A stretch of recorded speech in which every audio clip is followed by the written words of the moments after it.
कलयुग में हम अपनी गिरी हुई बुद्धि को कैसे पुनः स्थापित करें? प्रक्रिया क्या है? कलयुग में अपनी गिरी हुई बुद्धि को पुनः स्थापित करने के लिए कुछ आवश्यक कदम हो सकते हैं। यहां कुछ प्रक्रियाएं दी गई हैं जो आपकी बुद्धि को पुनः स्थापित करने में मदद कर सकती हैं।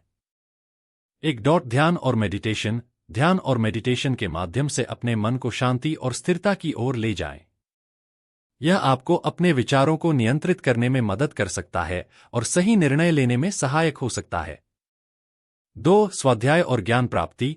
अध्ययन और स्वाध्याय के माध्यम से आप नए ज्ञान का प्राप्त कर सकते हैं और अपनी बुद्धि को विकसित कर सकते हैं। पढ़ाई, विशेषज्ञता क्षेत्र में सिखाई या साधारण ज्ञान का अध्ययन करने से आपकी बुद्धि में सुधार हो सकता है। 3. स्वास्थ्य देखभाल। अपने शरीर की अच्छी देखभाल करना भी मानसिक तंत्र को स्थिर करने में मदद कर सकता है। पर्याप्त नींद, सही आहार और नियमित व्यायाम से आपकी बुद्धि को भी प्रेरित किया जा सकता है। 4. सकारात्मक सोच। नकारात्मकता से दूर रहने की कोशिश करें और सकारात्मक सोच को अपनाएं। आपके विचार आपके भविष्य को प्रभावित कर सकते हैं, इसलिए सकारात्मकता को बढ़ावा देने का प्रयास करें।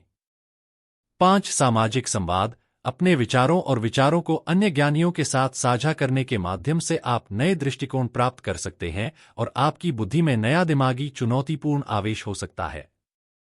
6. सेवा और मानवीयता। दूसरों की सेवा करने और मानवीयता दिखाने से आपकी बुद्धि में सहायक बदलाव हो सकता है। दूसरों की मदद करके आप अपने आत्मा को भी ऊंचाइयों तक उठा सकते हैं। यह सभी कदम आपको अपनी गिरी हुई बुद्धि को पुनः स्थापित करने में मदद कर सकते हैं।